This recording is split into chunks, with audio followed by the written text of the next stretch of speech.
찬양 감사합니다. 안녕하세요. 같이 기도드리겠습니다.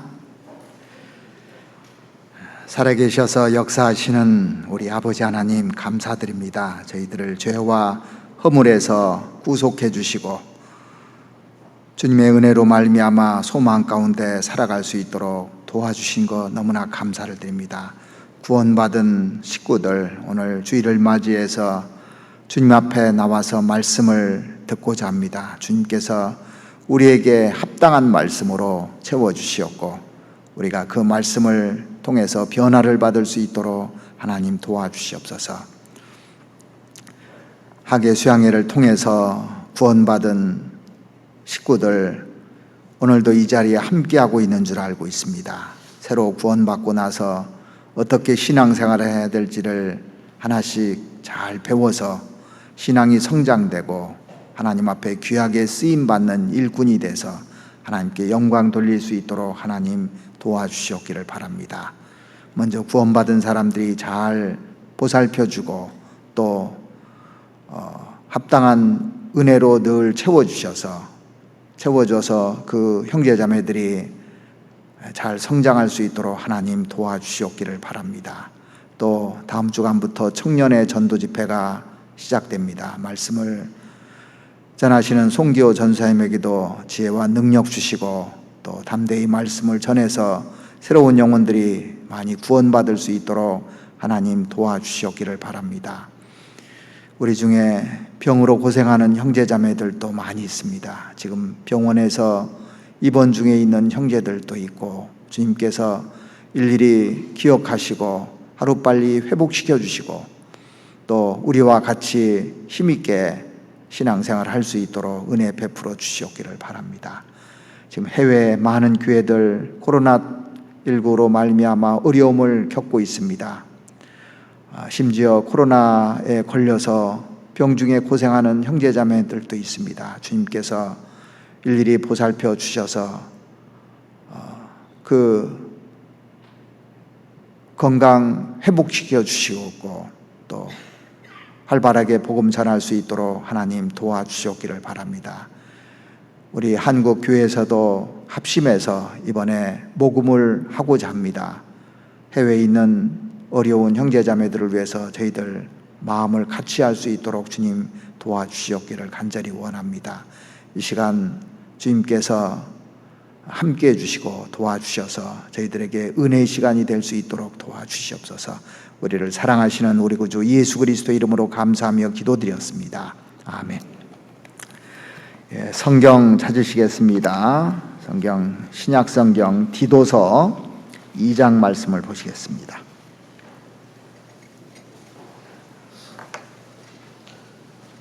디도서 2장 11절 말씀부터 14절까지 읽어드리겠습니다. 디도서 2장 11절 말씀부터 14절까지 보시겠습니다. 모든 사람에게 구원을 주시는 하나님의 은혜가 나타나 우리를 양육하시되 경건치 않은 것과 이 세상 정욕을 다 버리고 근신함과 의로움과 경건함으로 이 세상에 살고 복스러운 소망과 우리의 크신 하나님 구주 예수 그리스도의 영광이 나타나심을 기다리게 하셨으니 그가 우리를 대신하여 자신을 주심은 모든 불법에서 우리를 구속하시고 우리를 깨끗하게 하사 선한 일에 열심하는 친백성이 되게 하려 하심이니라. 오늘은 그 지난 시간에 이어서 이제 구원받은 사람들을 위해서 구원받고 나서 어떻게 살아가야 될지 좀 말씀을 드리고자 합니다. 물론 구원받은 사람에게도 필요하고 먼저 구원받은 사람, 이제 구원받은 사람에게도 다 중요한 말씀이라고 생각합니다. 일본의 그 경영의 신 하면요 마쓰시다 고노스케라는 사람이 있습니다. 이분이 마쓰시다 전기의 창업자인데 어느 날 기자가 그가 한 90세 됐을 때 이런 질문을 했답니다.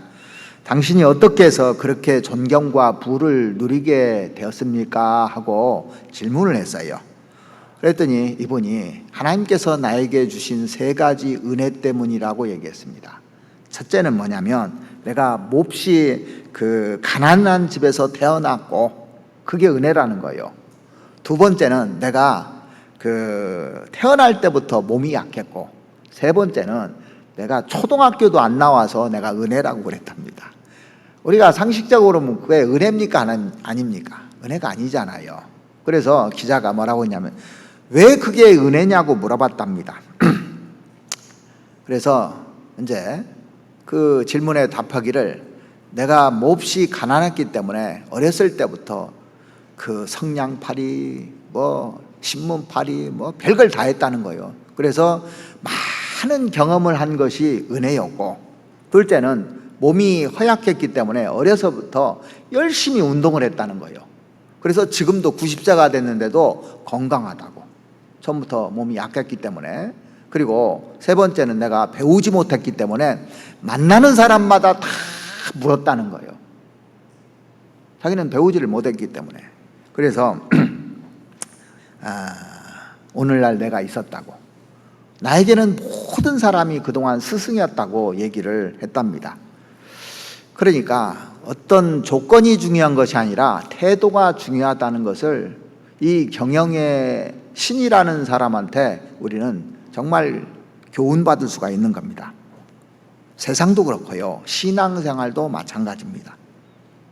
신앙을 어떻게 해야 배우냐면, 성경에 예수님이 뭐라고 하냐면 나는 마음이 온유하고 겸손하니 내 멍에를 메고 배우라고 돼 있어요. 그러니까 마음이 낮은 사람, 겸손한 사람이 성경을 깨닫게끔 돼 있어요. 이건 절대적입니다. 제가 구원받고 나서 이렇게 쭉 보면은 사람들이 이런 질문을 많이 해요. 구원받고 나서 하나님께 많은 은혜를 받으려면 어떻게 해야 됩니까? 하고 질문 받은 적이 몇 번 있었거든요. 그렇잖아요. 구원받고 나서 정말 하나님께 풍성한 은혜를 받고 싶으면 어떻게 하냐고 질문했을 때 한결같이 저는 이 대답을 해줬어요. 마음이 낮아지면 된다고, 겸손하면 된다고. 그게 성경의 진리입니다. 이게 오늘 본문에 보시면 은혜를 선포하는 것으로 시작됩니다. 여기 11절 보시죠. 모든 사람에게 구원을 주시는 하나님의 은혜가 나타났다고 지금 선언하고 있잖아요. 그런데 성경이 뭐라고 하냐면 모든 사람이라는 표현을 사용하고 있어요.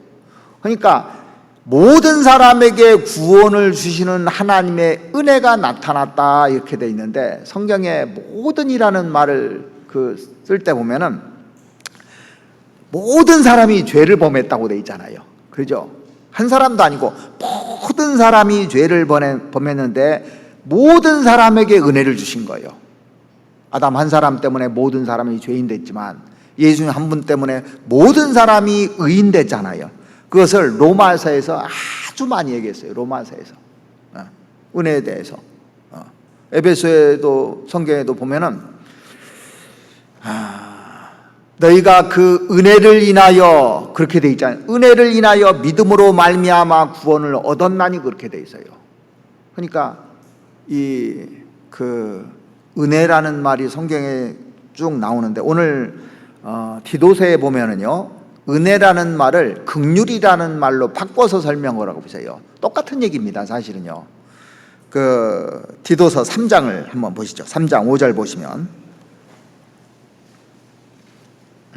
3장 5절. 우리를 구원하시되 우리의 행한 바 의로운 행위로 말미암지 아니하고 오직 그의 긍휼하심을 좇아 중생의 씻음과 성령의 새롭게 하심으로 하셨나니, 여기는 은혜라는 말하고 대신 긍휼이라는 말로 바꾸는 거예요. 그러면 은혜라는 원래 뜻이 뭐냐면 구원받을 자격이 없는 사람이, 전혀 없는 사람이 구원받는 걸 은혜라고 하는 겁니다. 자기는 자격 하나도 없는 사람이. 그런데 이 긍휼이라는 것은 어떤 의미가 있냐면 저주받아 마땅한 그 사람을 불쌍히 여겨주셔서 저주 대신 오히려 사랑을 베푸는 것, 이걸 긍휼이라고 하는 겁니다. 그러니까 이 은혜와 긍휼은 동전의 양면과 같은 거예요. 똑같은 얘기입니다, 사실은요. 더 얘기한다면 이 그 긍휼이라는 말이 더 아주 우리에게는 더 많이 깊이 와닿을 수도 있습니다. 그래서 디도서 이 성경을 보면 초점이 뭐냐면 은혜 받아 구원받은 것으로 끝나서는 안 된다는 걸 강조하는 거예요. 구원받은 사람이 구원받은 걸로 끝나서는 안 된다는 겁니다. 그럼 구원받은 사람이 어떻게 살아가야 되느냐, 은혜 받은 사람이 어떻게 살아가야 되느냐를 강조하는 성경이 이 디도서 성경입니다. 그래서 한 사람 한 사람이 구원받고 나서 정말 서로 사랑하며 또 하나님의 은혜에 응답하기 위해서는 어떻게 살아가야 되느냐. 자, 은혜라는 개념의 가장 중요한 것은 뭐냐면요, 구원을 얘기하는 겁니다. 구원. 받을 자격이 없는데 공짜로 받은 거잖아요. 그래서 근본적인 은혜의 뜻이 뭐냐면요, 이거예요. 사람들이 이제 일반 교회 사람들이 와서 말씀 듣고 말씀 첫날 듣고 나서 다 감격해가지고 뭐라고 하냐면 나갈 때 은혜 많이 받았습니다 그러잖아요. 사실 그것도 은혜는 은혜예요. 예.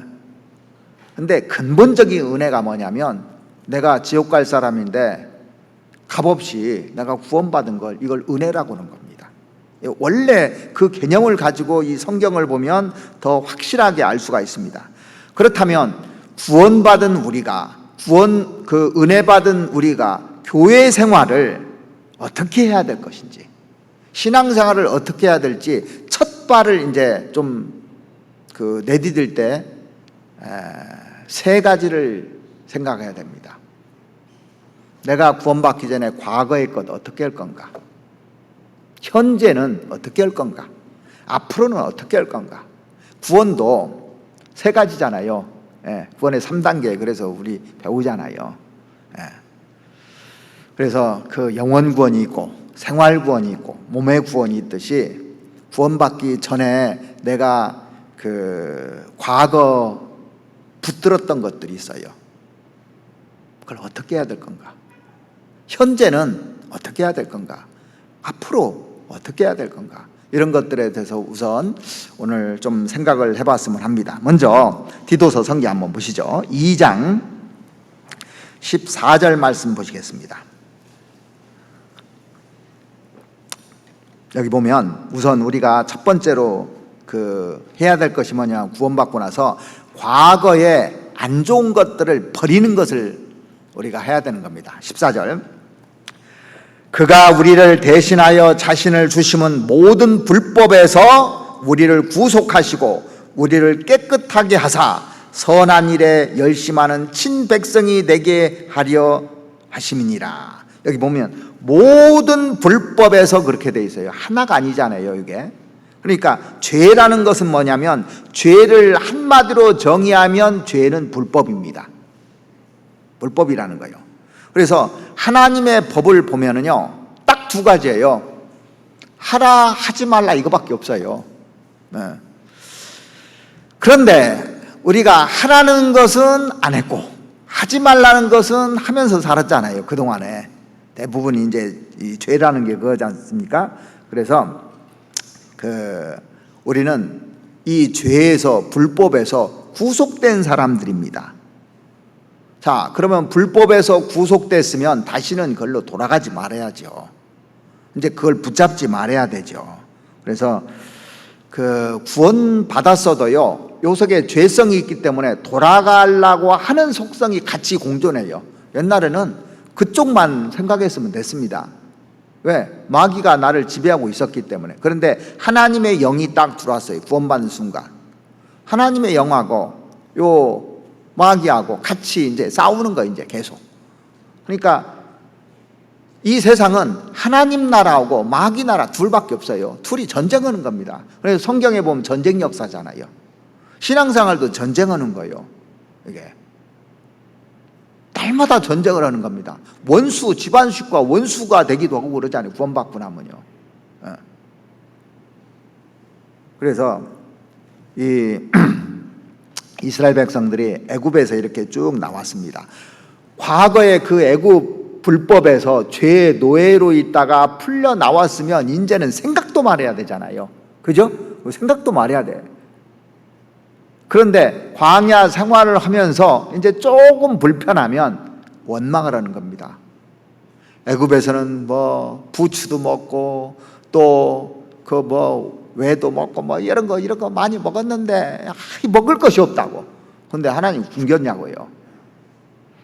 그렇게 계속 원망하면서 나중에 뭐라고 하냐면 애굽으로 돌아가자 이런 한다는 거예요. 구원받고 나서도 좀 어렵잖아요. 내가 왜 이렇게 일찍 구원받았지? 뭐 구원받아주고 힘들어. 이런 사람도 간혹 있습니다. 은혜를 망각하고. 그래서 우리가 민수기 성경을 한번 살펴보면 우리도 그럴 수 있다는 것은 그 당시에 내가 애굽에서 나와서 광야 생활하는 사람이었다면 이러지 않았을까도 생각을 해볼 필요가 있습니다. 민수기 11장을 한번 찾아보시겠습니다.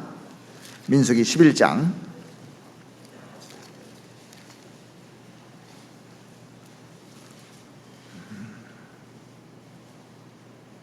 4절 말씀부터 보시겠습니다. 민수기 11장 4절. 이스라엘 중에 섞여 사는 무리가 탐욕을 품음에, 이건 구원 안 받은 사람들이에요. 여기는 같이 섞여 나온 겁니다. 이스라엘 자손도 다시 울며 가로되 누가 우리에게 고기를 주어 먹게 할꼬. 우리가 애굽에 있을 때는 값없이 생선과 외가 그 오이입니다. 오이. 수박과, 이제 영어 성경에 보면 메론이라고 돼 있어요. 메론도 먹고 그랬나 봐요. 부추와 파 알죠? 오니언스, 마늘들을 먹은 것이 생각나거늘 이제는 우리 정력이 그 쇠약하되 이 만나 외에는 보이는 것이 아무것도 없다 하니, 이렇게 원망을 이제 하는 거예요. 지금 자유를 줬고 먹을 걸 주는데 그 옛날에 나 그 잘 먹었는데, 잘 먹고 노예 생활하는 게 나요, 자유 주고 하나님 품에 있는 게 나요? 이걸 설명하는 겁니다. 지금도 똑같은 거 이게요. 14장 1절 한번 보시죠. 14장 1절. 온 회중이 소리를 높여 부르짖으며 밤새도록 백성이 곡하였더라. 이스라엘 자손이 다 모세와 아론을 원망하며 온 회중이 그들에게 이르되 우리가 애굽 땅에서 죽었거나 이 광야에서 죽었다면 좋았을 것을 어찌하여 여호와가 우리를 그 땅으로 인도하여 칼에 망하게 하려 하는고. 우리 처자가 사로잡히리니 애굽으로 돌아가는 것이 낫지 아니하랴.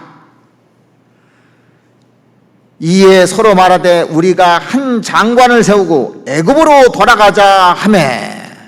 자, 이것은 이제 이스라엘 백성들이 광야에서 좀 어려우니까요, 모세와 아론을 원망하기 시작했어요. 사람이요 좀 어렵잖아요. 집안에서 가장을 원망하고, 회사에서는 사장을 원망하고, 교회에서는 앞에서 이런 사람들을 원망하고, 이게 죄성이라는 거예요. 그러지 말라고 얘기하는 거예요. 지금요, 사실 모세와 아론을 원망한다는 것은 하나님이 세운 사람을 원망하니까 하나님을 원망하는 거예요. 사실은요, 하나님이 끌고 나왔지 모세와 아론이 끌고 나온 게 아니잖아요. 그러니까 원망이 이게 죄고, 원망 때문에 이스라엘 백성들이 다 죽었어요, 광야에서요. 그러니까 원망하는 죄가 진짜 이게 무서운 죄입니다, 사실은요. 은혜를 망각한 죄예요. 그래서 과거에 우리는 죄의 노예였고 또 불법의 노예에서 나중에 끌려서 지옥 갈 사람들이었어요. 이걸 망각한다니까요. 거기서 자유를 얻은 사람들입니다, 우리가요. 다시 한번 생각해 보세요. 용서를 받은 사람들이에요. 구원받은 사람들이에요.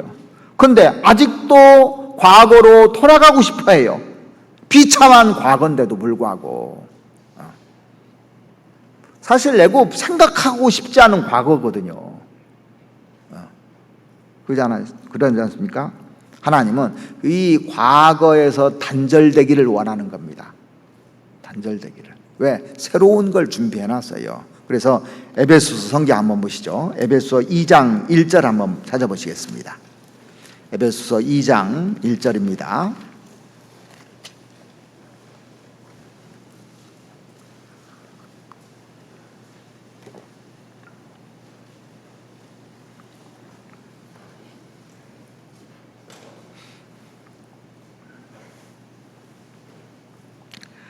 너희의 허물과 죄로 죽었던 너희를 살리셨도다. 뭘로 살렸어요?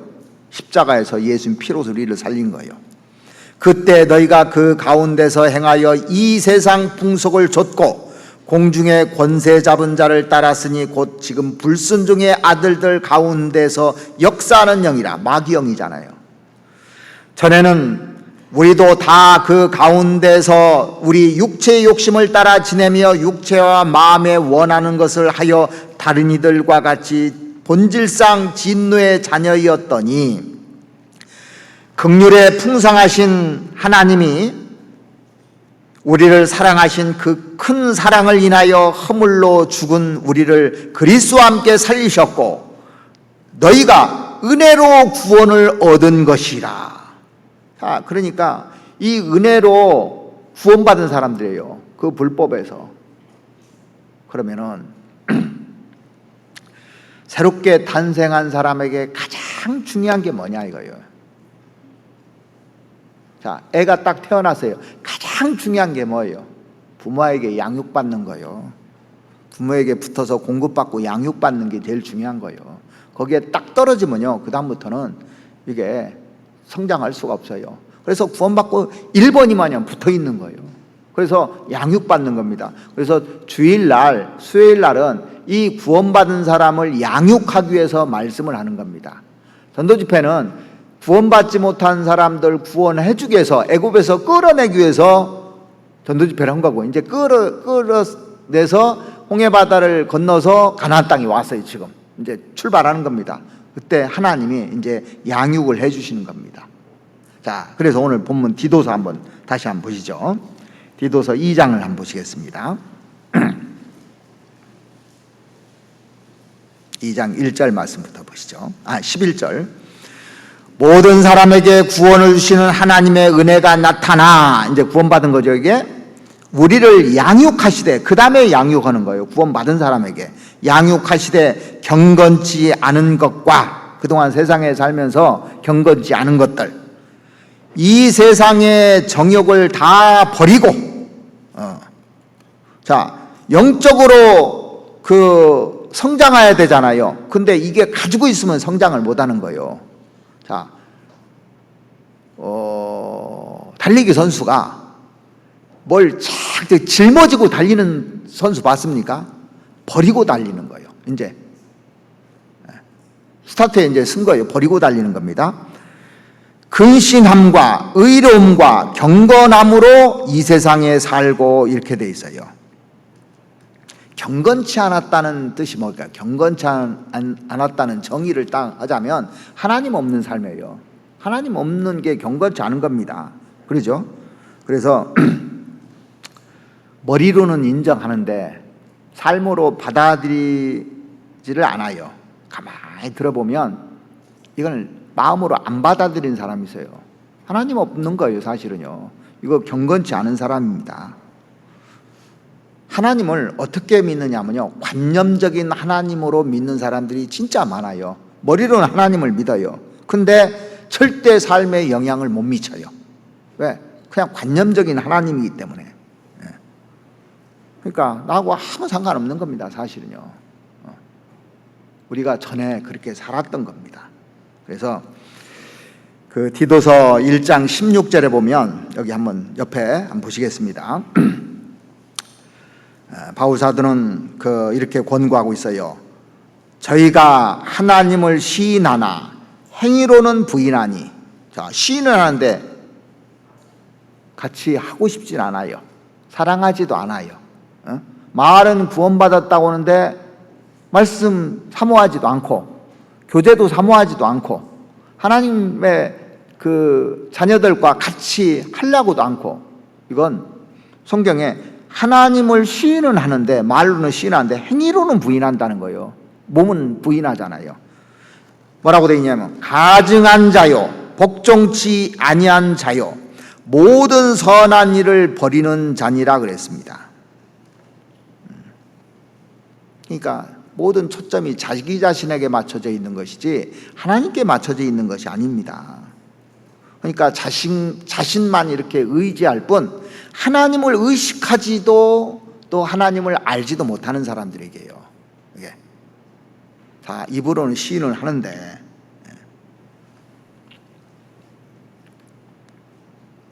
자, 이렇게 우리가 좀 묵상을 해보세요. 뭘 묵상하냐?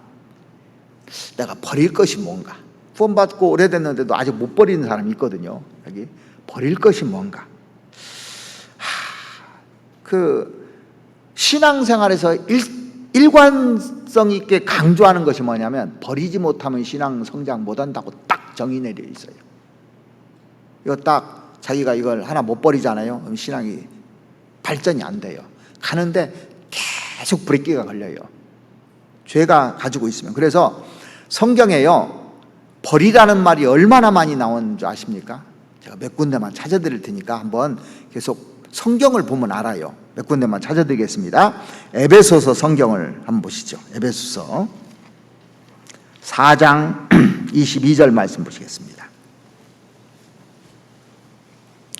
21절부터 보시죠. 21절.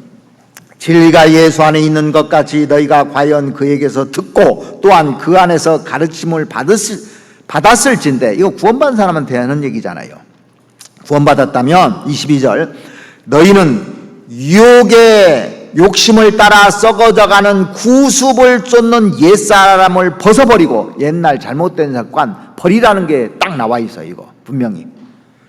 오직 심령으로 새롭게 되어 하나님을 따라 의와 진리의 거룩함으로 지으심을 받은 새 사람을 입으라 그랬습니다. 옛날 옷, 누더기 같은 옷, 냄새나는 옷 버리고 새 옷 갈아입으라는 거예요. 하나님이 새 옷을 입혀준 거예요. 이전 것은 지나갔으니 보라 새 것이 되었도다. 그러니까 구원받은 사람은 버리게끔 돼 있어요. 또 31절도 한번 보시겠습니다. 4장 31절. 너희는 여기 모든이라고 나와 있죠. 악독과 노함과 분냄과 떠드는 것과 회방하는 것을 모든 악의와 함께 버리고 서로 인자하게 하며 불쌍히 여기며 서로 용서하기를 하나님이 그리스도 안에서 너희를 용서하심 같이 하라. 그러니까 뭘 하기 전에 버리는 것부터 먼저잖아요. 순서가.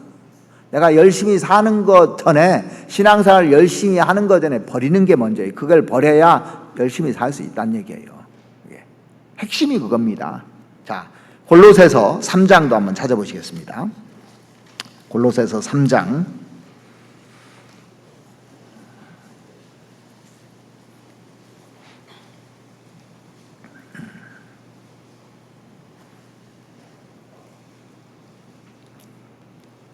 7절 말씀 보시겠습니다. 너희도 전에 그 가운데 살 때는 그 가운데서 행하였으나, 그 죄가 뭐냐면 5절입니다. 그러므로 땅에 있는 지체를 죽이라. 곧 음란과 부정과 사욕과 악한 정욕과 탐심이니 탐심은 우상숭배이라. 이런 걸 하고 살았다는 겁니다. 8절. 이제는 너희가 이 모든 것을 벗어버리라. 곧 뭘 벗어버리냐? 분과 악의와 회방과 너희의 입에 부끄러운 말이라. 너희가 서로 거짓말을 말라. 옛사람과 그 행위를 벗어버리고 새 사람을 입었으니 이는 자기를 창조하신 자의 형상을 조차 지시게까지 새롭게 하심을 받은 자이라. 그러니까 계속 벗어버리는 게 먼저잖아요. 그죠? 우리 구원해 줬으니까 이제 옛날 거 버리라. 이걸 계속 강조하고 있습니다. 이게 안 되면 신앙은 절대 진전이 안 되기 때문에, 시간이 조금씩 걸리더라고. 이거 버려야 이제 출발을 실질적으로 하는 거예요. 그러니까 구원받기 전에 그 노름한 사람도 있고, 술 담배에 빠진 사람이 있고, 또 안 좋은 취미에 빠진 사람도 있고, 이런 것들이 있잖아요. 구원받으면 자꾸 송사랍니다. 이러면 안 되지. 빨리 버릴수록 신앙생활을 잘할 수가 있습니다. 데살로니가 전서 4장도 한번 찾아보시겠습니다. 데살로니가 전서 그 뒤에 4장 3절 한번 보시죠.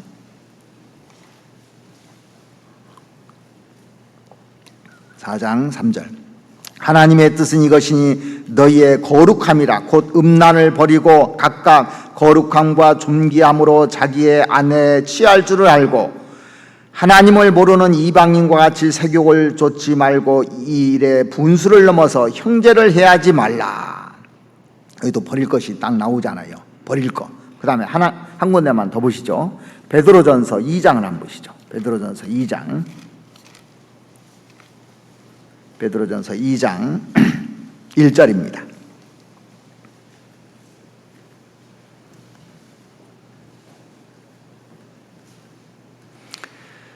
이 장 1절. 그러므로 모든 악독과 모든 괴율과 거짓말하는 거예요.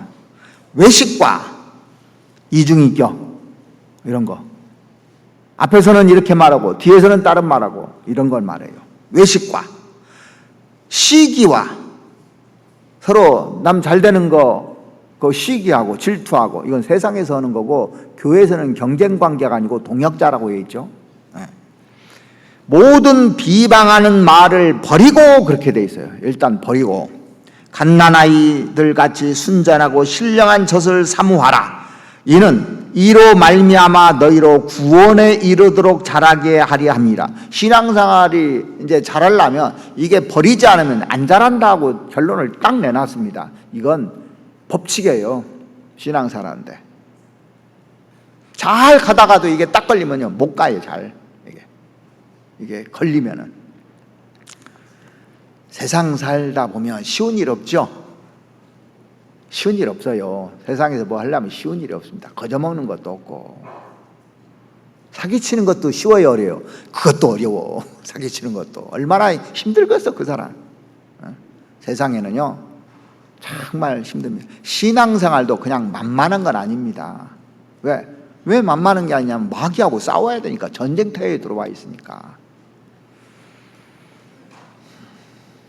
자, 사람들이 착각하는 것 중에 하나가 교회에 나오면 열심히 신앙생활 하면 만사 형통할 줄 아는데 안 그렇다는 얘기예요.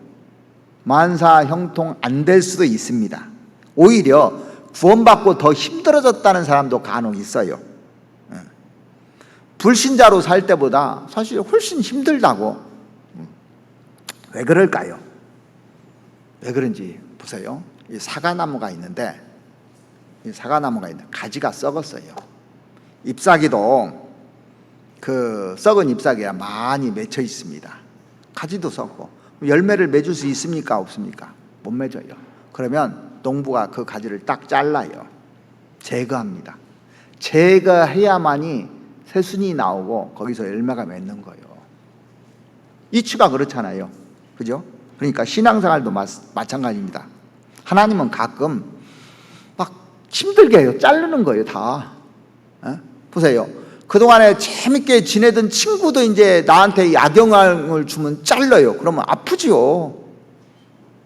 저도 옛날에요. 구원받고 친구들하고 모임이 있어서 이제 회비를 낸 게 있어요. 회비를. 뭐 이제 부모님들 돌아가시면 그것도 이제 하고 뭐 해서 회비를 이렇게 쭉 냈거든요. 근데 구원받고 나니까 거기에 있다가는 큰일 나겠어요. 근데 그 학창시절부터 내가지고 그 돈이요 몇백만 원 되는 거예요. 아깝잖아. 근데 포기해야 돼. 그걸 나오려면. 근데 잘라야 돼. 거기에 그것 때문에 엮여서 계속 했다면 죄를 지어야 되고. 그래서 그걸 자르는 겁니다. 하나님은 가끔 썩은 가지와 그 이파리들 이런 것들을 제거시킵니다. 그러니까 아픈 거예요. 왜 그러냐면 풍성한 열매를 맺게 하기 위해서는 어쩔 수가 없는 겁니다. 농부가 다니면서 그 전지가위로요 가지들 썩은 가지를 다 잘라줄 때 요 나무가 아프다고 잠시 동안은 합니다. 그럼 진액이 나오잖아요. 아플 거예요. 근데 열매를 맺기 위해서는 어쩔 수가 없는 겁니다. 그만 놔두면 그 나무 자체가 열매를 맺지 못하고 나중에는 썩어가지고 잘라야 되는 겁니다. 그러니까 신앙생활이라는 것은 뭐냐면 결단의 연속입니다. 예전에 지식이 많은 분이 한 가지 나쁜 습관이 있었는데, 설교를 듣고 나면 항상 불만을 토로하는 겁니다. 집에 가서요, 자매한테 불만을 계속 토로하는 거예요. 뭐라고 하냐면, 이 기독교 정통 교리에 맞지가 않느니, 자기 생각에, 자기 기준에 맞지 않느니, 어법도 틀리니, 맞춤법도 틀리게 하니, 이런 것들을 계속 설교만 듣고 오면 꼬집었답니다. 지식도 많아요, 그 사람은. 그러니까 그거 신경 쓰다 보니까 말씀의 은혜가 됩니까, 안 됩니까? 1시간 반 동안 들어도 말씀의 은혜가 하나가 안 되는 겁니다. 이 목사가 이제 설교하는 것을 이거 잡아내려고 하는 사명감을 갖고 듣는 거예요. 그러니까 은혜가 될까요, 안 될까요? 안 되는 겁니다. 근데 언젠가부터요, 그분이 태도가 완전히 바뀌어진 거예요. 설교를 듣는데 눈가에 이슬이 맺히기도 하고 참으로 놀라운 변화가 일어났습니다. 그래서 어떻게 해서 이렇게 사람이 갑자기 변했냐고 물어봤어요. 그랬더니 지금까지 내가 은혜의 문을 닫고 내가 진짜 교만했다고 간증을 하더랍니다. 어느 날 기도하는데 마음속에 큰 울림이 왔대요. 저 목사는 보니까 나보다 공부도 많이 못한 것 같더래요. 박사기도 없더래요. 자기는 박사기까지 있는데 말투도 어눌하고 맞춤법도 맞지 않는데, 내가 보기에 부족한 것이 맞는데, 그런데 혼신을 다해서요 복음 전하고 혼신을 다해서 설교를 하더랍니다. 근데 나는 그 많은 지식으로 도대체 무엇을 했는가 생각하니까 얼마나 자기가 교만한지를 처음으로 느꼈답니다. 그리고 그 앞에 유구무원이었대요. 할 말이 없더랍니다. 자신의 교만이 쫙 드러난 거예요. 내가 알지도 못해 아는 척하고 그 얄팍한 지식으로 판단하고 있고, 비판을 멈추니까 신앙생활이 이제 그렇게 즐거울 수 없었답니다. 목사님 설교가요 어법이고 뭐고 맞춤법 이거 별로 중요하지도 않고 뿔송이 같이 달더래요. 이게 그러면서 교회 올 때마다 행복했답니다. 그게요. 자, 이 교회 역사를 이렇게 쭉 보면요, 신앙이 성장한 사람들은 다 구원받고 나서 버렸다는 것이 핵심이더라고요. 분명히 버렸어요, 보니까. 자, 우리가 신앙생활 지금 잘하는 사람 보십시오. 뭘 버렸는지 보십시오. 알코올 버렸죠. 도박도 버렸죠. 바람도 버렸죠. 바람 아시죠? 예? 외박하는 사람도 있었고 옛날에. 그것도 다 버리고 다 이제 버리니까 그 다음부터 하나님이 양육해 주신 거예요. 갖고 주신 겁니다. 죄와 불법에서 딱 끊어주는 겁니다. 그러니까 버리니까 이제 출발할 수 있는 겁니다. 그래서 신앙생활에 1번이 뭔지 아십니까? 버릴 것이 뭐가 있는가? 하나님 앞에서 버릴 거 뭐가 있는가? 이거 찾아내야 돼요. 지금도 신앙생활 하면서 내가 교만한 적도 있고 교만한 사람도 있고 하면 내가 뭘 버려야 될까? 교만도 버려야 되고 잘못된 입도 버려야 되고 버릴 게 가만히 생각해 적어보세요. 근데 말씀 듣기만 하지 그것을 나를 적어보질 않고 생각을 안 해요. 기도하지 않는다는 거예요. 그것에 대해서. 그러니까 매일 기도하는데 누구 전도해달라고 누구 구원받게 해달라 이런 기도만 하지 마시고 1번이 자기를 위해서 기도해야 돼요. 사실은요. 하나님, 나 버릴 게 뭐죠? 나를 살펴보시고 내 악한 것이 있는가? 그거 기도해야 돼. 1번이.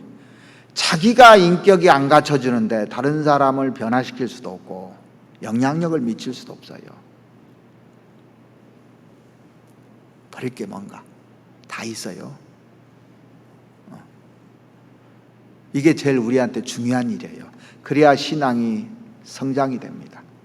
왜 신앙이 성장이 안 돼? 내가 희생을 않는 사람이야. 입으로만 하고 희생하는 사람. 그러면 이거 버려야 돼요. 그것도. 그러니까 구체적으로 계속 생각해 보셔야 돼. 이거를요. 여러분들 말씀 많이 들어서 되는 것이 아니라 이것만 바뀌면 신앙은 성장되게 돼 있어요. 진짜 그래요. 제가 저번 주에도 말씀드렸잖아요. 수요일 날 안 나오는 거 그거 버려야 돼. 나오는 쪽으로 해야 돼. 자, 주일날이요. 제가 또 말씀드렸죠. 말씀 시간에 핸드폰 안 보는 거 이것도 버려야 되는 거예요. 자, 광고 끝나기 전에 나가는 거 이것도 버려야 되는 거예요. 조그만 거부터 해야 돼요. 큰 거 하려고 오지 마세요. 말씀 시간에 하나님이 직접 오셔서 지금 말씀하신다. 이 시간에 무디가 와서 설교를 하고 스펄전이 와서 설교를 하고 사도 바울이 와서 설교한다고 들어야 돼요. 사실은요. 그러면 감격이 됩니다.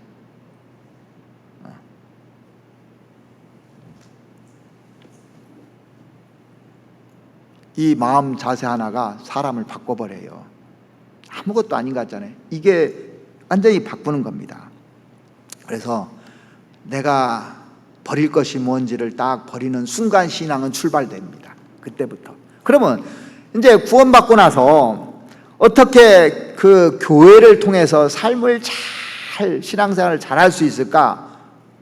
이제 버리면요. 버리는 걸로 끝나면 안 됩니다. 현재 하나님이 나한테 주어진 것을 붙잡아야 돼, 이제는요. 붙잡는 것이 중요한 겁니다. 그 다음에는요. 버리고 나면.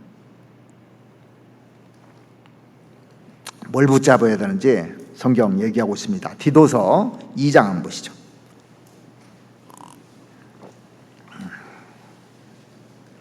이 2장 14절 말씀 보시겠습니다.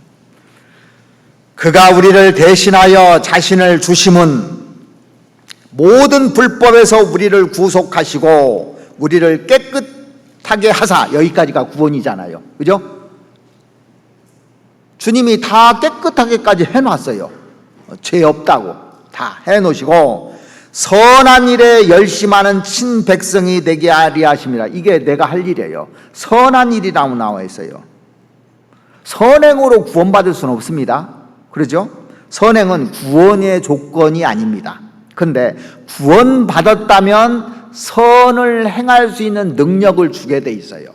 구원받은 사람은. 그러니까 십계명을 지켜서 천국 갈 수 있는 게 아닙니다. 근데 구원받은 사람은 십계명을 지켜지는 거예요. 이제 이게 하나씩 이제 지켜지는 겁니다. 능력을 주는 겁니다. 그래서 선행은 구원의 열매라는 거예요. 구원받은 사람은 반드시 열매가 맺혀 있는데 전도의 열매가 맺히든지 성령의 열매가 맺히든지 이 선행의 열매, 연보의 열매가 맺히든지 이렇게 맺히게끔 돼 있습니다. 선행은 구원의 조건은 아니지만 구원의 열매라는 거예요. 그래서 나를 통해서 선이 나오게 돼 있어요. 에베소서 2장 8절 한번 보시죠.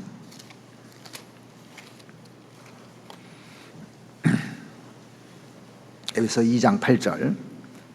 디도서 성경은 계속 볼 테니까요. 표시해 놓으시고 2장 8절 보시면 너희가 그 은혜를 인하여 믿음으로 말미암아 구원을 얻었나니 이것이 너에게서 난 것이 아니요 하나님의 선물이라. 행위에서 난 것이 아니니 이는 누구든지 자랑치 못하게 하리 함이라. 여기까지가 구원이에요. 구원받은 사람은 그 다음에 10절 우리는 그의 만드신 바라 그리스도 예수 안에서 선한 일을 위하여 지으심을 받은 자니 이 일은 하나님이 전에 예비하사 우리로 그 가운데서 행하게 하려 하심이라. 그러니까 선한 일을 행할 수 있도록 능력을 주시고 행하게 하려고 하는 겁니다. 이렇게 딱 돼 있잖아요. 자, 그래서 디도서 오늘 봤던 성경 2장 12절에 보시면 12절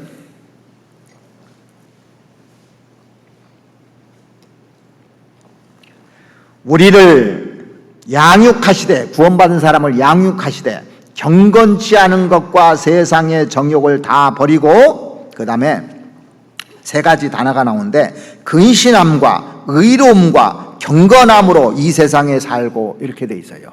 요 세 가지가 뭐냐면 근신은 자기 자신에 대한 덕목이에요.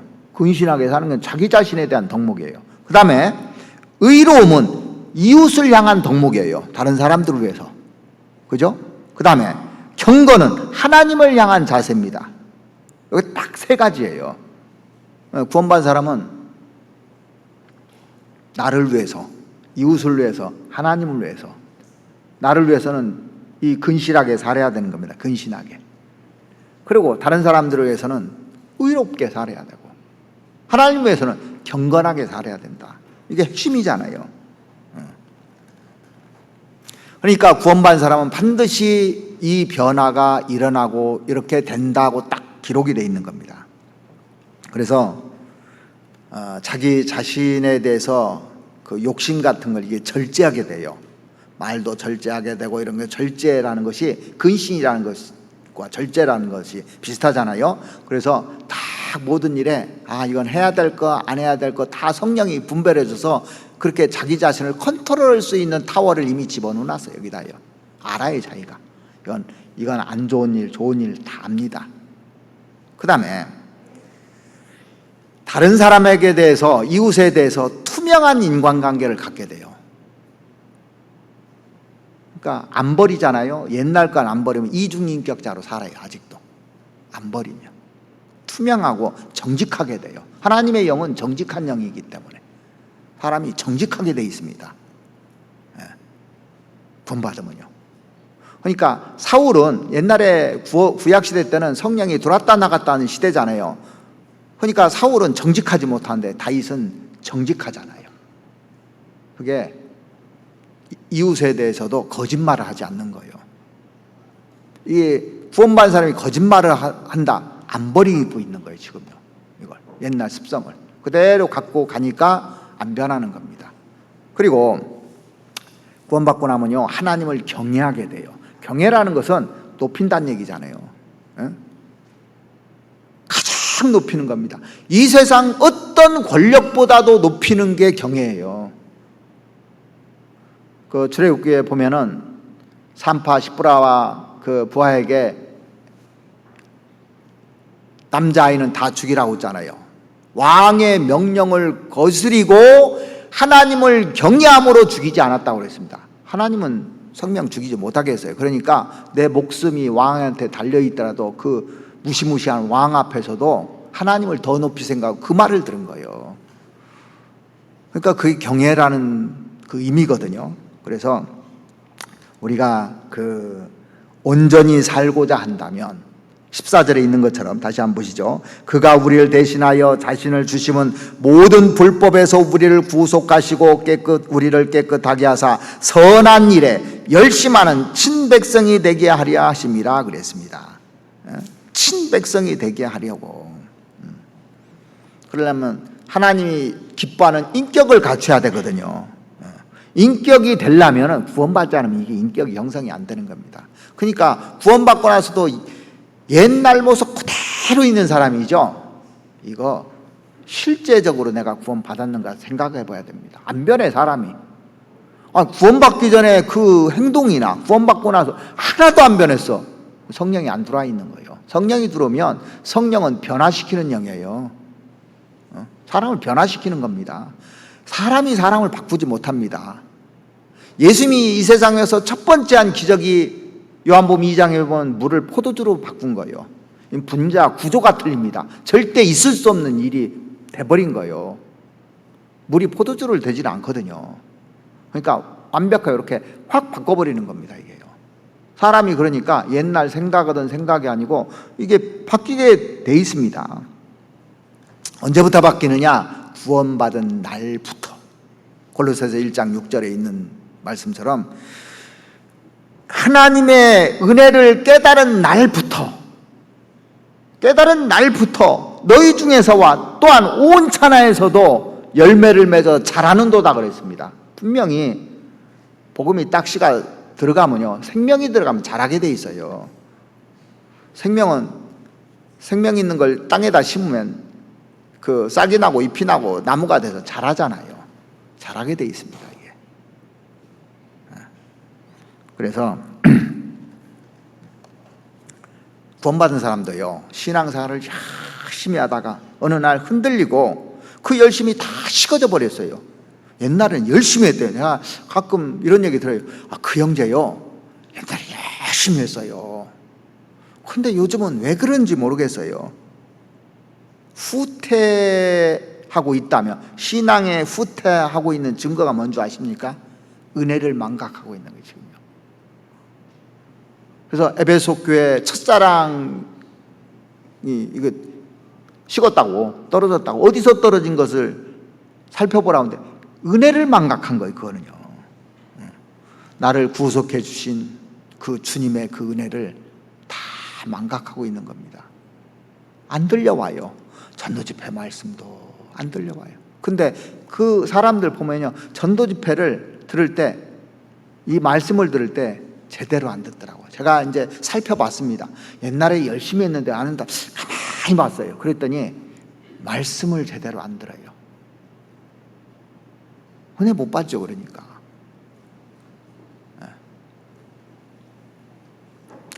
그래서 모든, 11절에 보면 모든 사람에게 주시는 하나님의 은혜가 나타나 그랬습니다. 우리를 양육하시되. 은혜가 우리를 양육하는 겁니다. 은혜 받아야 양육이 되는 거예요. 자, 사람도요, 사람이 존경스럽고 또 내가 따르고 싶을 때 그 말이 들리는 거예요. 그러니까 말씀을 들으면서요, 이 말씀이 감격이 되고 감동이 되고 은혜가 되면 신앙이 자랍니다. 그런데 감각이 없어요. 그럼 이거 병이 들은 거예요, 사실. 뭐 안 버린 거 있다든가, 죄를 그냥 가지고 있다든가, 말씀을 사모하지 않다, 뭔가 그걸 원인을 찾아내야 되는 겁니다.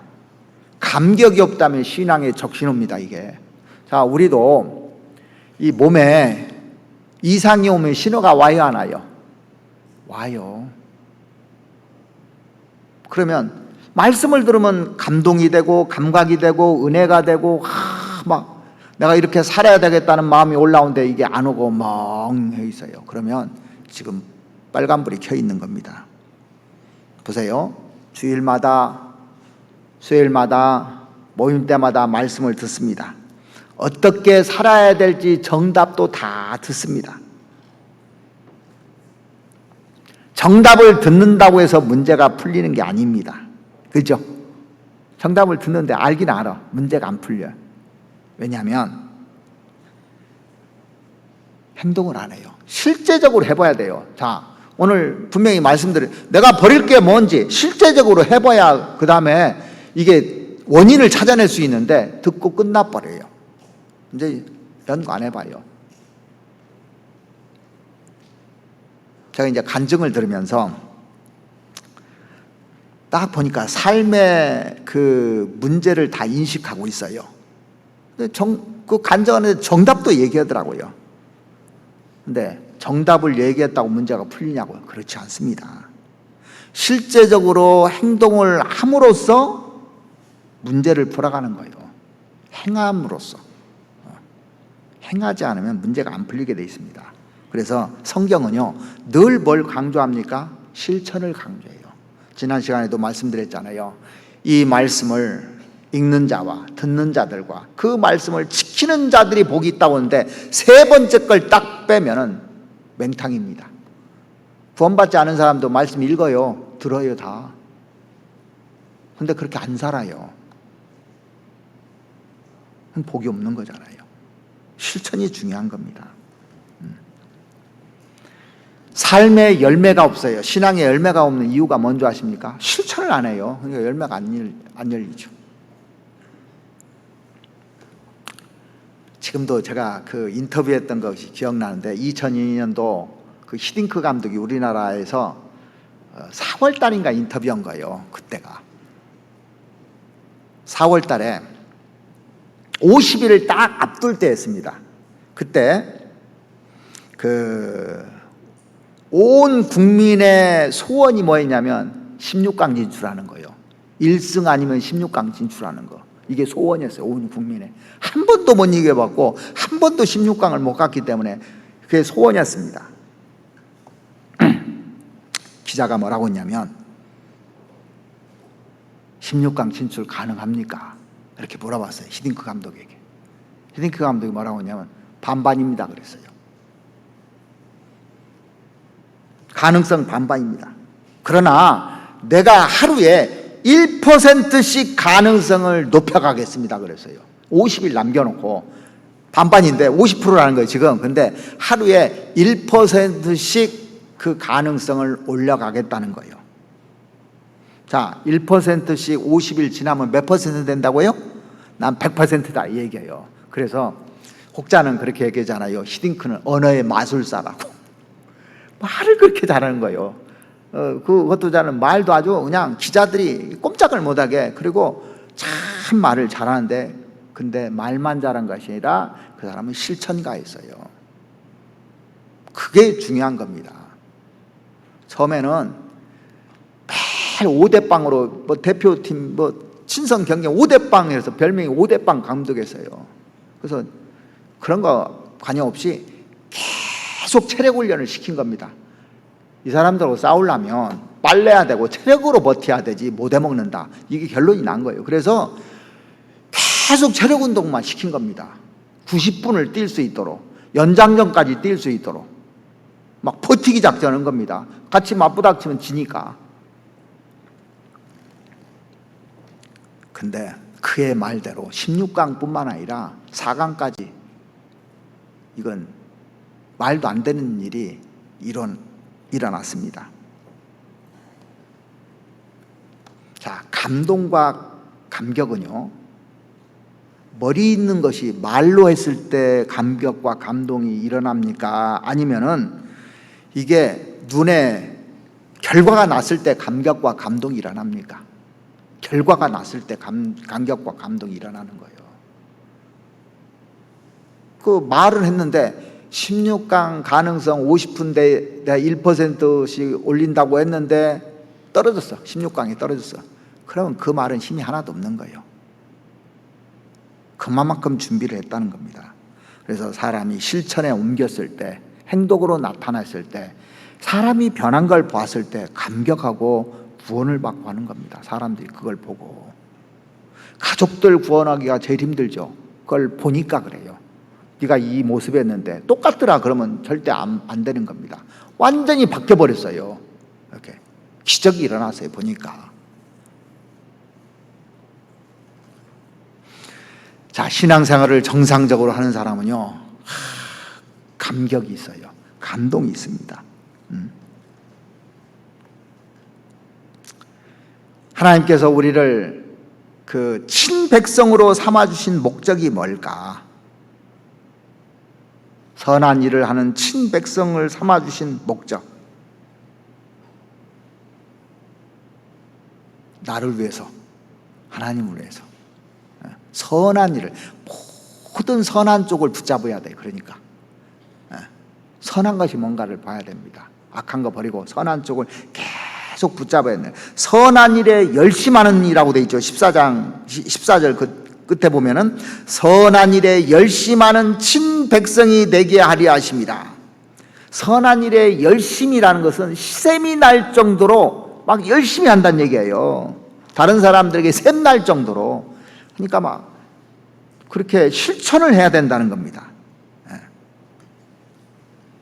그래서 에베소에서 아까 읽어드린 대로 우리는 그의 만드신 바라고 그랬고 선한 일을 위해서 우리를 지음받은 겁니다. 자, 신앙생활은 말로만 하는 것이 아니라 어려운 일이 딱 터졌어요. 그러면 같이 동참해야 하는데 도망간다든지 방관한다든지 이러면 안 된다는 거예요. 그래서 우리가 그 성경에서 선한 일이 뭔지를 구체적으로 쭉 나열해 놨어요. 몇 군데만 한번 성경 보시죠. 에베소서 4장을 보시겠습니다. 에베소 4장 28절 말씀 보시겠습니다.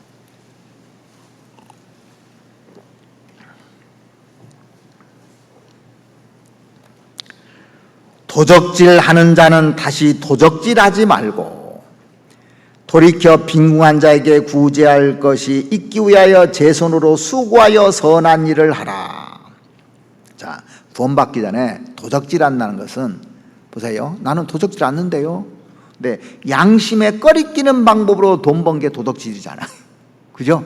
꼭 남의 물건을 도덕질해 오는 것이 아니라 이게 양심에 꺼리낄 정도로 이렇게 해서 돈을 벌었다.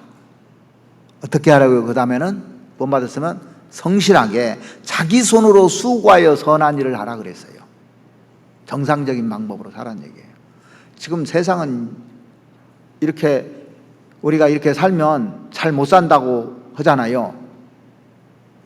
자, 이 투기도 해야 되고 뭣도 해야 되고 뭐 머리 싸가지고 해야 이게 돈을 벌지. 돈 받기 전에 그렇게 잘하는 거라고 다들 생각합니다. 그런데 하나님은 방법은 그게 아니에요. 내가 수고한 만큼 받게 돼 있어요. 땀을 흘려서 일한 만큼 받게 돼 있어요. 이걸 원하는 겁니다. 하나님이요. 나중에 천국 가면 다 줄 테니까 걱정 말고 너는 빛과 소금이 되라 이거예요. 그렇게 다른 사람들이 머리 써서 꾀를 내서 하더라도 악인의 꾀를 쫓지 말라고 돼 있잖아요.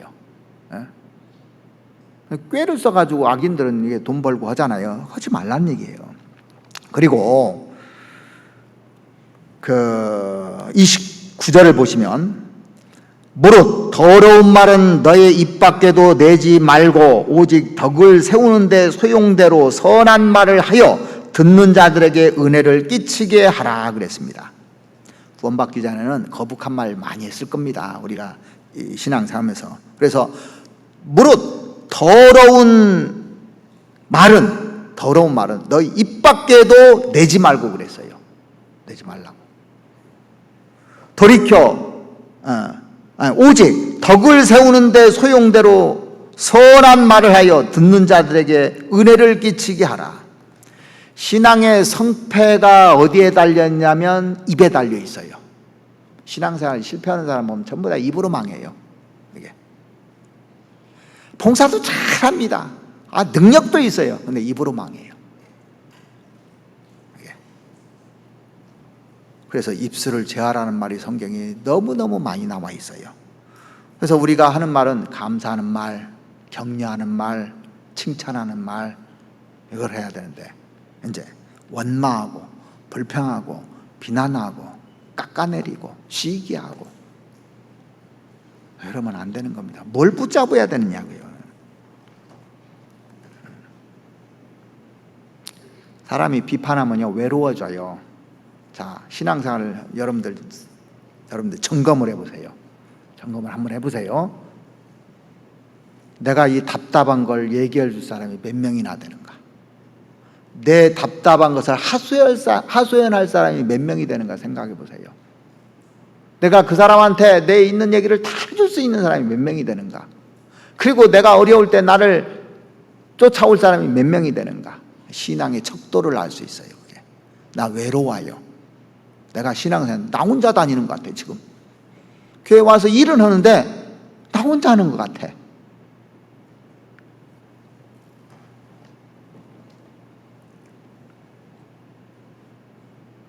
생각해보면 야, 이거 참 신앙에 성공했습니까? 지금 실패해가고 있습니까? 나오기는 나오는데 힘들어요. 자, 우리 안에 재성이 있어가지고요 자꾸 욕심도 올라오고 질투도 올라오고 거짓 미움이 올라옵니다. 이 잡초들이 계속 올라오는 거예요. 잡초를 없애는 방법이 뭔지 아십니까? 이걸 없애는 방법이 있어야 될 거 아니에요. 세상에는 제초제를 뿌리잖아요. 이거 없애는 방법이 기도와 묵상밖에 없어요. 계속 기도하고 묵상해 보세요. 그러면 하나님이 뭘 주냐면요 명철을 줘요. 뭐냐면 해야 될 거 하지 말아야 될 거 분별력을 쫙 줍니다. 이건 하지 말아야 될 얘기구나. 이건 해야 될 얘기구나. 근데 해야 될 때는 안 하고, 하지 말아야 될 때는 하고. 이 아프리카에 새 이름 잊어버렸네. 그 새가 있는데, 그 새는요, 날 때 긴답니다. 날아야 될 때 기어버리는 거예요. 날 때는 날아야 되는데. 사냥꾼들이요, 꿩 잡을 때 어떻게 잡는 줄 아십니까? 꿩 잡을 때 꿩의 울음소리를 듣고 사냥꾼이 꿩을 잡는데요. 울음소리를 듣고. 개구리는 왜 뱀에게 잡혀먹느냐? 개굴개굴 하다가 잡혀먹는데요. 그 소리 때문에. 물고기는 왜 잡히느냐? 물고기는 입으로 잡혀 다. 그죠? 입 때문에 잡힌 거예요 다.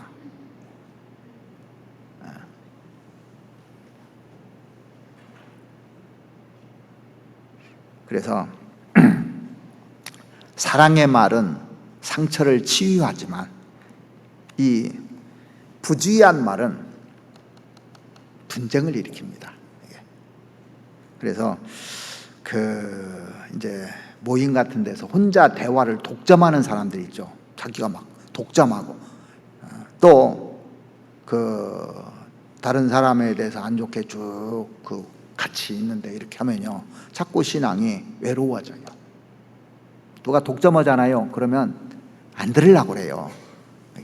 그래서 우리는 잘하시더라고. 모두에나 모임 때 이렇게 간증하는데 시간을 딱딱 맞춰서 잘 하시더라고요.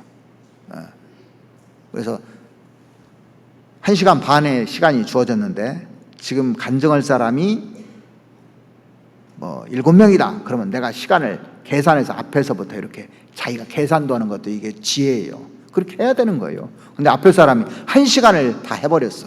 그럼 뒤에 사람은 어떻게 해요? 이제 힘든 거예요. 하지도 못하고 해야 되나 말해야 되나 갈등하고. 그런 것도 이제 잘 배려하고 부역 모임도 있고 조 모임도 있고 이런 모임도 있고 하잖아요. 그래서 대화를 독점하는 그것도 이게 버려야 되는 겁니다. 잘 생각해서. 그리고 이제 만약에 내가 한 30분 정도 할애해서 꼭 해야 될 말이 있으면 미리 인도하는 사람한테 얘기를 해줘야 돼요. 이 정도로 오늘은 꼭 해보고 싶다고, 얘기하고 싶다고. 그래서 그렇게 하는 것도 지혜잖아요. 그래서 묵상을 하면요, 지혜롭게 만듭니다. 사람이 지혜로워져요. 그래서 하나님의 소리는요, 언제 들리는 줄 아십니까? 조용할 때 들려요. 시끄러울 때 안 들립니다. 자기가 막 정신이 없고 시끄럽잖아요. 하나님 소리 안 들려요. 성경 읽어도 안 보이잖아요. 무슨 소리인지 모르잖아요. 자기 마음이 혼란할 때 성경 읽어봐요. 성경이 보이는지. 하나도 몰라요. 조용해야 돼요. 묵상하는 사람이 하나님의 노크 소리를 듣는 거예요. 그래서 자기 시간을 많이 가져가지고 자기를 돌아보는 것을 보면 내가 높아져 있는가 낮아져 있는가 나를 보는 게 먼저예요. 다른 사람 보지 마시고요. 성경 로마서 12장 한번 보시겠습니다.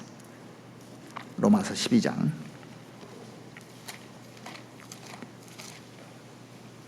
16절 말씀 보시겠습니다.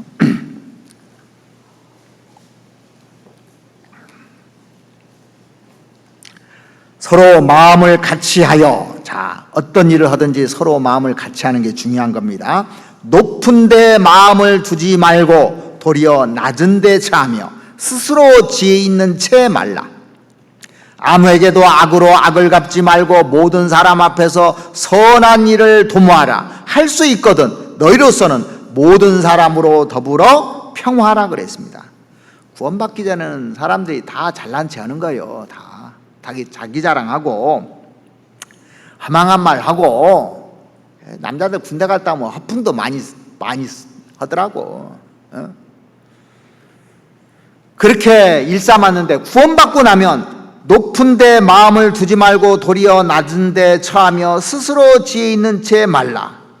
구원받기 전에는 악을 도모하고 했는데 구원받고 난 이후에는 아무에게도 악으로 악을 갚지 말고 모든 사람 앞에서 선한 일을 도모하라. 할 수 있거든. 너희로서는 모든 사람으로 더불어 평화하라 그랬어요. 할 수 있는 대로 이렇게 평화할 수 있도록 다투지 말고 하나가 돼야 돼요. 자, 복음은요, 행복해야 전해지는 거예요. 내가 기분이 좋아야 오늘 막 집에서 싸우고 왔어. 근데 복음 전하려면 복음 전해져야 안 전해져요. 나도 죽겠는데 지금 어떻게 전해요? 그러니까 기분이 좋아야 돼. 서로 기분 좋게 해줘야 돼. 복음이 전해져요. 근데 구역에서도 구역장한테 혼났어. 그러면 복음 전하고 싶은 마음이 싹 식어져 버려요. 그래서 교회는 혼내는 데가 아닙니다. 서로 격려하고 위로해주고 도와주고 힘을 실어주고 해야 되는 거예요. 서로 가정에서도 그렇고 어디서도 그 마음을 가져야 되는 겁니다. 이게 베드로전서 2장을 한번 보시겠습니다. 2장 몇 군데 한번 보시죠. 베드로전서 2장 11절 보시죠.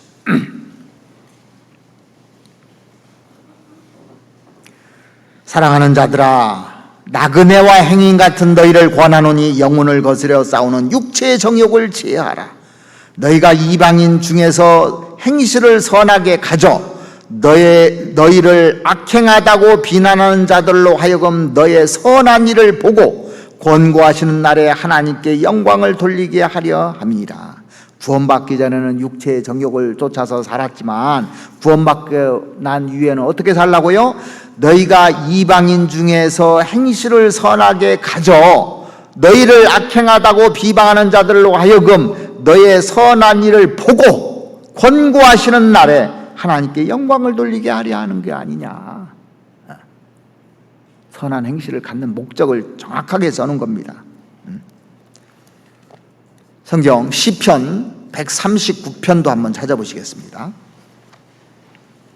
시편 139편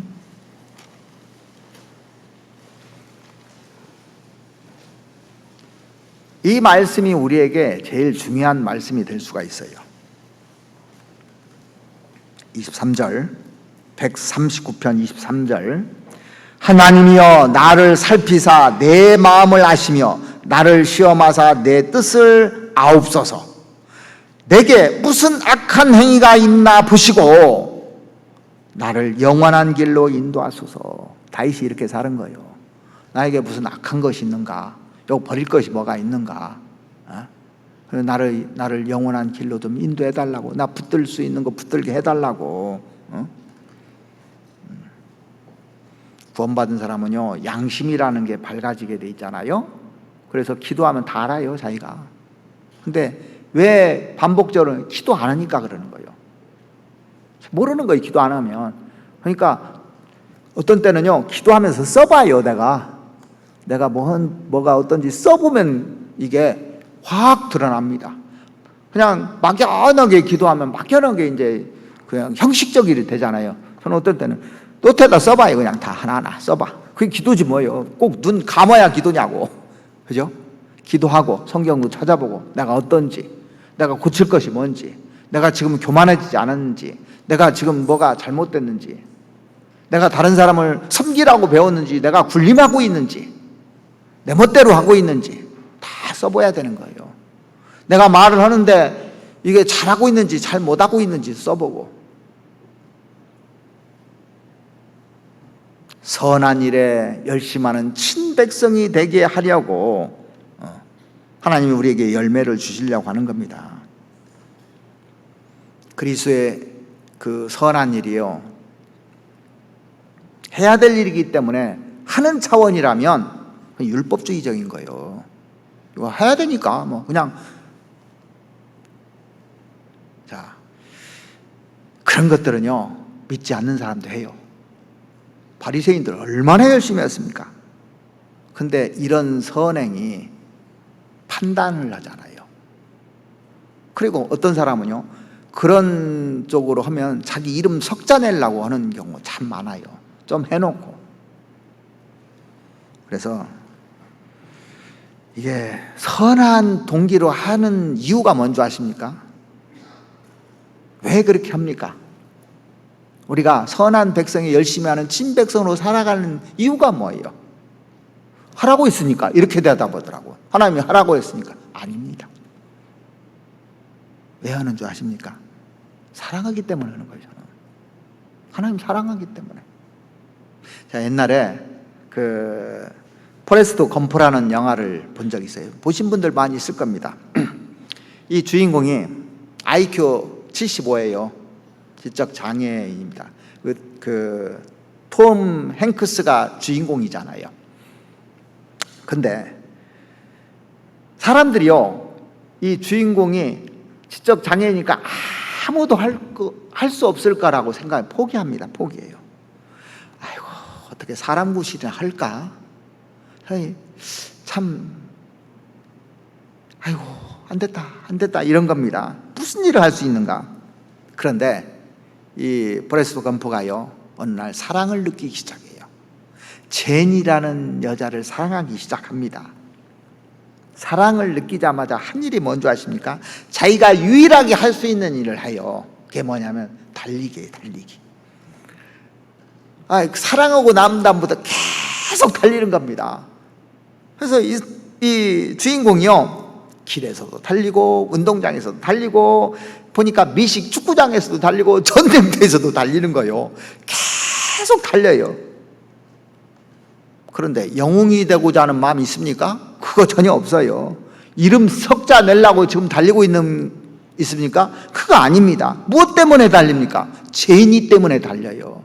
사랑 때문에 달려요. 이 그리스도인이 왜 달리느냐? 사랑 때문에, 그리스도의 사랑 때문에 우리가 달리는 거예요. 사실은요. 하라고 했으니까. 이건 율법주의적인 거예요. 그래서 우리가 신앙생활은 자기가 알아서 즐거워서 해야 되는 거예요. 제가 그래서 이제 봉사할 때도요, 제가 어디 가라고 막 강요 안 해요. 절대요. 옛날에는 모를 때는, 이걸 뜻을 모를 때는 이제 교회학교 몇 명 부족하고 찬양대 몇 명 부족하니까 형제님이 이쪽으로 가고 뭐 이렇게 하고 딱딱 해준대. 가만히 보니까 성경적인 게 아닌 거예요. 자기가 원해야 돼요. 끝까지 할 수 있고 즐길 수 있고 잘할 수 있고 재미있고. 여러분 행복해서 하잖아요. 그런데 찬양을 전혀 관심 없는데 찬양대라고 놓으면 얼마나 힘들까 이게.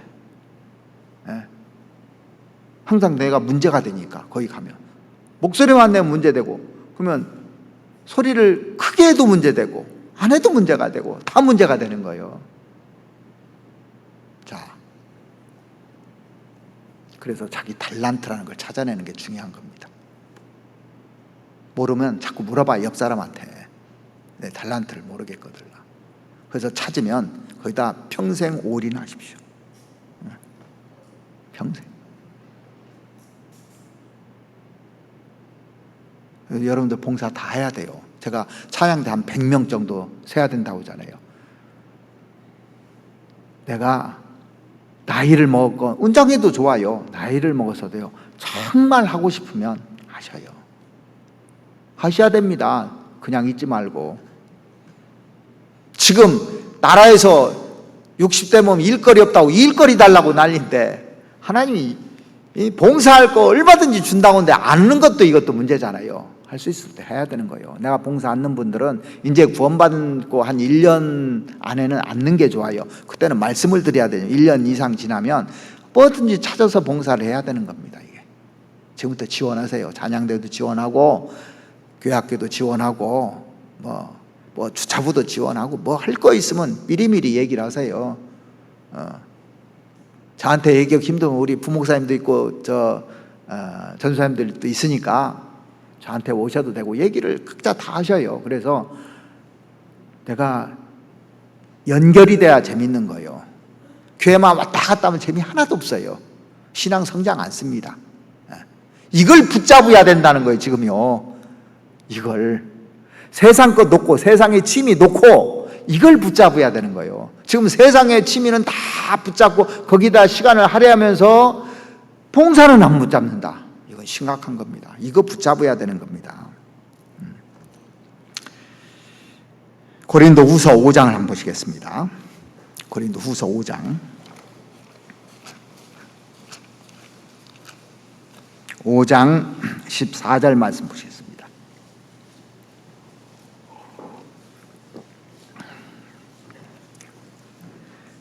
그리스도의 사랑이 우리를 강권하시는도다. 사랑에 이끌려서 우리가 선한 일을 하는 거예요. 우리가 생각한데 한 사람이 모든 사람을 대신하여 죽었은즉 모든 사람이 죽은 것이라. 저가 모든 사람을 대신하여 죽으심은 산자들로 하여금 다시는 저희 자신을 위하여 살지 않고 오직 저희를 대신하여 죽었다가 다시 사신 자를 위하여 살게 하리 하십니다. 얼마나 기가 따갑게 듣는 말씀입니까? 나를 위해서 이제 살지 말고 그리스도가 원하는 것을 붙잡아야 된다는 겁니다. 이거 생각하다가요 망쳐요. 사람은 너무 생각만 하면 그 사람 이미 좋은 거 다 지나가 버려요. 그 철학자 칸트 아시죠? 임마누엘 칸트. 이 사람은 철학자니까 무엇이든지 뭐 들어보면 깊이 생각하는 사람이에요. 그리고 매우 냉철한 사람이었습니다. 이 칸트라는 이 철학자가 평소에 친하게 지내던 그 여자가 있었는데 계속 청혼을 하는 거예요. 여자가. 근데 이 칸트가요 쉽게 답변을 못 하는 거예요. 그러니까 이 여자가 칸트에게 답답해서 죽겠다고, 나 좋아하면 좋아한다고 싫으면 싫어한다고, 결혼할 거냐 알 거냐 막 이제 다 그친 거예요. 칸트가 뭐라고 하냐면 제가 생각 좀 해볼게요. 그리고 난 다음에 도서관에 가서요 결혼에 관한 책들을 다 보기 시작했습니다. 결혼을 하는 게 좋으냐 안 좋으냐, 찬성하는 쪽과 반대하는 쪽 책을 다 분석해 봤습니다. 그래서 결론을 내렸어요. 아, 그래도 결혼하는 게 낫다고. 그래서 찾아갔습니다. 장인어른한테 찾아갔어요. 장인 될 사람한테. 당신 따님과 결혼하고 싶어서 제가 왔습니다. 그랬더니 이 장인이 될 사람이 뭐라고 하냐면, 여보게 너무 늦었네. 내 딸 벌써 결혼해서 애가 둘이라네 그랬답니다. 봉사를 해야 될까 말해야 될까 그러다가 이미 늦어서 없어요. 자기 자리는. 사랑은 머리로 하는 게 아닙니다. 책 보고 하는 게 아니에요. 열심히 성경 보고만 해서 되는 게, 철학자든 과학자든 뭐 철학적인 논리, 과학적인 논리로 해서 성경을 깨닫는 것도 아니잖아요. 그거 아닙니다. 절대. 안 보이는 것이 가슴으로 와닿아요. 신앙생활은 이게 가슴으로 와닿을 때 신앙생활 하는 거예요. 논리가 아닙니다. 이거는요. 논리로 이해됩니까? 창조한 거 논리로 다 이해할 수 있습니까? 우리가 구원받은 거 논리로 다 이해가 됩니까? 근데 내 마음에 이루어져서 이렇게 평화가 오고 이게 행복이 오고 소망이 생기고 이거 논리로 이해가 되냐고요. 저는 아무리 설명해도 이해가 안 돼요. 근데 확실하잖아. 이게 성령이 하시는 일입니다. 이게요. 신앙생활을 그러니까 이론으로 하지 마시라는 거예요. 말씀 듣는 이론으로 끝나면 안 된다는 겁니다. 당장 붙잡아야 돼요. 내가 움직이면 그때부터 하나님 역사를 해요. 실천을 해야 되는 겁니다. 자, 내가 신앙에 미지근하면요, 이 말씀을 듣는데 안 오면 제일 앞자리에 와서 들어봐요. 틀려져요. 희한하게. 신기합니다. 그거 하나 했는데 신기하게 바뀌어진다니까요. 그게요. 하나 했는데 내가 마음을 바꿔먹었. 여기 앞에 앉으면 무조건 바꿔지는 거예요. 마음을 바꿔왔기 때문에 하나님 마음을 바꿔주는 거예요. 그게 중요한 겁니다. 하나님이 일을 하시는 겁니다. 내가 능력은 없지만 내가 봉사를 해야 하다가 또 봉사를 하면 능력을 그때 주는 거예요. 이렇게. 우리 찬양대 하시는 형제자매님들 처음부터 잘한 사람, 여기 뭐 전공자들 몇 명이나 있을까요? 제가 보면 정말 몇 명이나 있을까 그래요. 근데 1년, 2년 가다 보면 참 잘해요. 나중에 어떤 분이 와서 듣더니 노래하는 거 보면서 교수예요? 그러더라고. 아니요. 그 배운 적도 없대요. 그랬어요. 배운 적도 없다고 하더라고. 그런데 그렇게 연습을 한 거예요. 안 볼 때 연습을 엄청나게 하더라고 보니까. 그러니까 하나님 능력 주시는 거예요. 그래서 여러분들 붙잡아야 되는 겁니다. 놓치예요. 칸트처럼 생각하다가 놓칠 수 있어요. 빨리 붙잡아야 됩니다. 오늘 이거 다 해야 되는데 앞으로 미래 바라볼 것을 해야 되는데 시간이 다 가버렸네요. 나머지는 여러분들이 공부해야 될 것 같아요. 뭐 계속 할 수가 없고. 그래서 한 가지만 얘기하면 이 모세를 한번 생각해 보세요. 히브리서 11장 한번 보시겠습니다. 히브리서 11장 24절 말씀 보시겠습니다.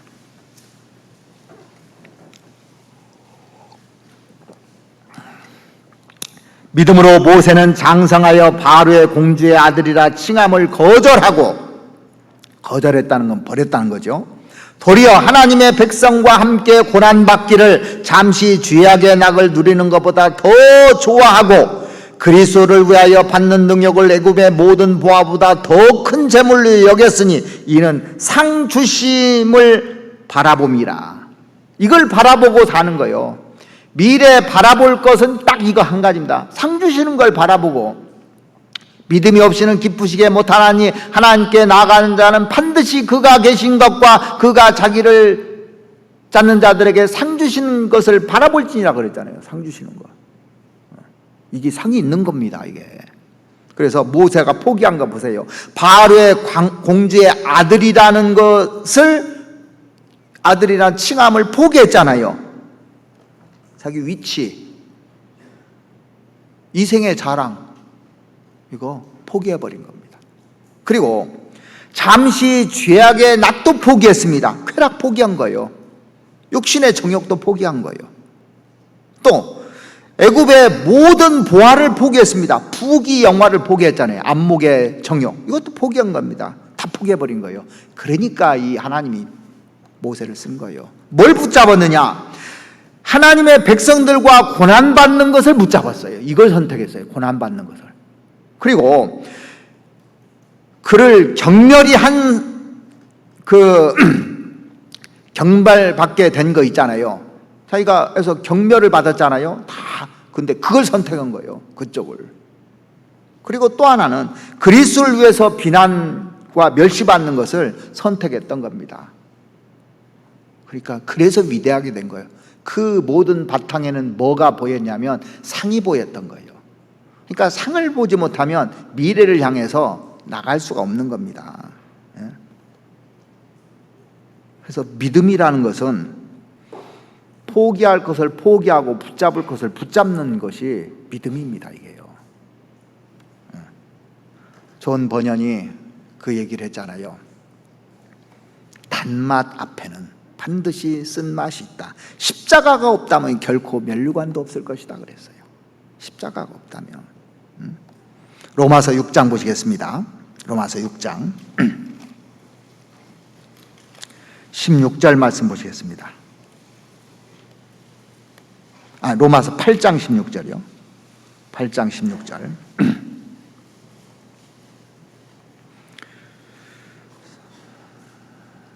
성령이 친히 우리 영으로 더불어 우리가 하나님의 자녀인 것을 증거하나니 자녀이면 또한 후사 곧 하나님의 후사요 그리스도와 함께한 후사니 우리가 그와 함께 영광을 받기 위하여 고난도 함께 받아야 할 것이니라.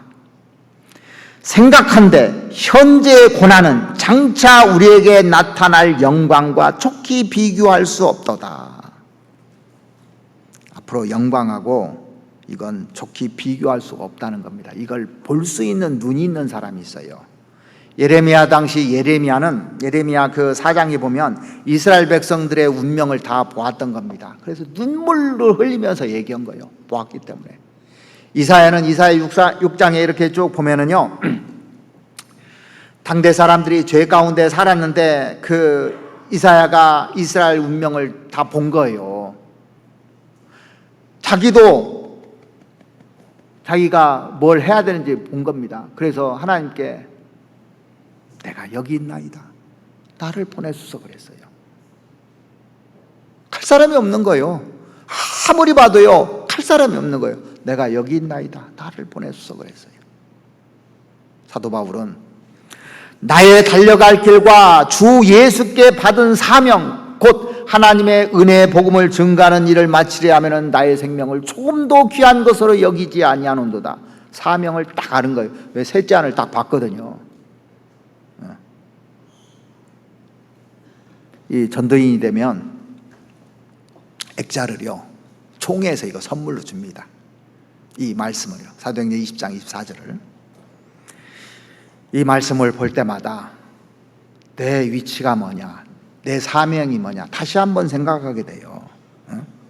복음을 위해서 생명을 바치는 것이 내 사명이 아니냐, 복음을 위해서. 그 말씀을 볼 때마다 게을릴 수가 없는 거예요. 내 사명이 그건데 내 몸을 쳐서 복종시킬 수밖에 없습니다. 그게 표대니까. 전도인들의 표대를 말씀을 총회에서 그걸 준 거예요. 우리 교회 사명입니다, 전도인들의.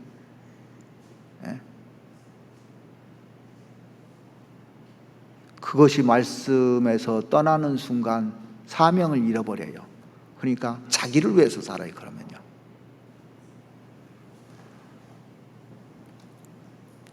티우나라는 사람의 그 글을 보니까 이런 말이 있더라고요. 우리의 목표는 먼저 나의 삶이 그리스도로 채워지고 나아가 다른 이에게 그 향기가 전해지게 하는 것이다. 우리의 사명이 맞더라고요. 똑같은 얘기예요. 그래서 우리가 은혜 받았다면, 구원 받았다면 분명히 버릴 것이 뭔지를 생각해 봐야 됩니다.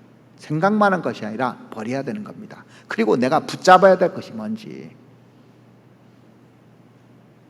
그리고 내가 뭘 바라보고 지금 살아가는지 미래를 바라봐야 되는 겁니다. 상주심을 바라보고 우리가 신앙생활하는 거예요.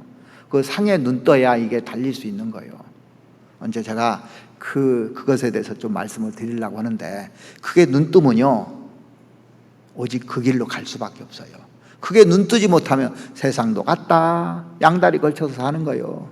너희가 어느 때까지 두 사이에서 머뭇머뭇하려느냐고 엘리야가 이스라엘 백성들에게 지적했잖아요. 여호수아는 나와 내 집은 오직 여호와만 섬기겠노라고 그렇게 뜻을 정해서 살아야 달릴 수 있는 거예요. 뜻이 정해진 사람을 통해서 하나님이 일하는 겁니다. 다니엘도 뜻을 정하고 살았고, 다윗도 뜻을 정하고 살았고, 믿음의 사람은 다 뜻을 정하고 사는 거예요. 그러면 시간이 아까워요. 허튼데 쓸 시간이 없어요. 얼마나 아까운지 모릅니다. 한가한 시간 없어요. 그래서 여러분들 얼마 안 남았어요. 그래서 진짜 구원받은 사람이라면, 주님의 풍성한 은혜를 받은 사람이라면 내가 버릴 것이 뭔지 이해가 가기 전에 주님이 오실 수도 있지, 빨리 버려야 돼. 빨리 정리해야 돼요. 그리고 내가 잡을 것이 뭔지, 또 내가 뭘 바라고 지금 신앙생활을 하고 있는지 표대가 없으면 안 됩니다. 빌립보서에 나와 있듯이 이 표대를 딱 정하고 살아야 되는 겁니다. 같이 기도드리겠습니다.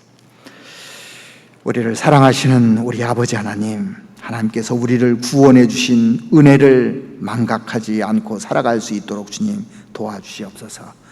우리가 신앙생활을 잘하기 위해서 주님께서 우리에게 권고하신 버릴 것을 버리고 붙잡을 것을 붙잡고 바라볼 것을 바라보고 살 수 있도록 하나님 도와주시옵소서. 먼저 나를 늘 돌아보고 기도와 묵상 속에서 내가 할 일과 하지 말아야 될 일을 깨닫도록 주님께서 도와주시옵기를 바랍니다. 그래서 이전보다 더 주님을 사랑하는 마음으로 선한 일에 열심하는 친백성들이 될 수 있도록 하나님 인도해 주시옵기를 간절히 원합니다. 우리를 사랑하시는 우리 구주 예수 그리스도의 이름으로 기도드렸습니다. 아멘.